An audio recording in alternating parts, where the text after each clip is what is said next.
ஓசூர் அருகே ஜூஜுவாடியில் எம்ஜிஆர் அவர்களின் 109வது பிறந்தநாள் விழா கொண்டாடப்பட்டது.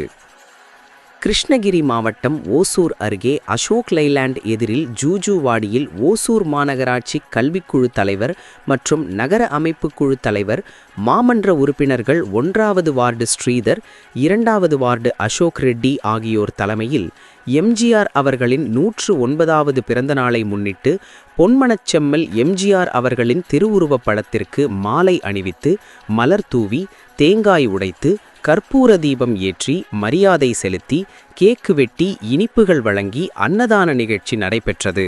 இந்த நிகழ்ச்சியில் நாகரெட்டி, ஜே.எம். சீனிவாசன், தனசேகர், ராஜா மாதேஷ், அன்பு லக்ஷ்மணன், பாபு, கோபால், கணேஷ், செந்தில் மாதவன், குமார், பிரகாஷ், சிவராஜ், சந்திரசேகர், சந்திரமோகன், சதீஷ், சிவராஜ், ஜெயலக்ஷ்மி, நந்தினி, ரத்தினம்மா, பாபு, ரமேஷ், கிருஷ்ணா, பொன்ராஜ், மஞ்சுநாத், முனிராஜ் உள்ளிட்ட பலர் கலந்து கொண்டனர்.